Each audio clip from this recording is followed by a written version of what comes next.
story about a police officer in trouble. The latest, a Lithonia police officer now charged with rape. It's a story new for us at 6. Latasha Givens is looking into his personnel file and other sex-related complaints that led this same officer to resign from the Atlanta Police Department.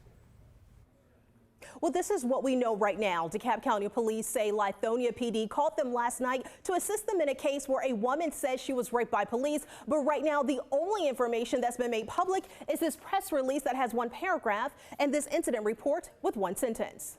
According to this incident report, DeKalb police responded to a Lithonia pool on Park Drive Thursday night. The alleged victim, a 27-year-old woman. Police say they interviewed the alleged victim as well as a witness. Officials say the officer, David Wilborn, was then interviewed by investigators and taken into custody afterwards. He's charged with rape, aggravated assault, and violation of oath of office. Wilborn's personnel file shows he previously worked for Atlanta Police. While working for APD in 2017, he was accused of going to a sex store while on duty and asking the worker to have sex with him. The file states he asked the worker to see her chest and proceeded to rub her thigh while touching himself.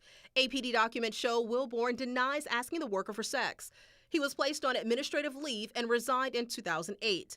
While many questions about this case remain, we've reported recently on similar incidents involving other officers. Just this week, Georgia State Patrol Trooper Brian Sanchez was fired after he was arrested for child molestation. In August, Ringgold City Police Officer Blake Ballou was charged with aggravated sexual assault, violation of oath of office, and false imprisonment. He's no longer with the department.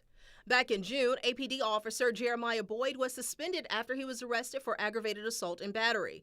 In 2019, a USA Today report found at least 85,000 officers across the country have been investigated or disciplined for misconduct over the last decade. The report found drug and alcohol charges were the most common, followed by assault, dishonesty, theft, misconduct with prisoners, and sexual misconduct. The report found oversight varied greatly by state, with Georgia decertifying thousands of officers for everything from crimes to questions about their fitness to serve. Other states banned almost none. And we will continue to follow this investigation as well as bring you new details and the other cases we mentioned in the story.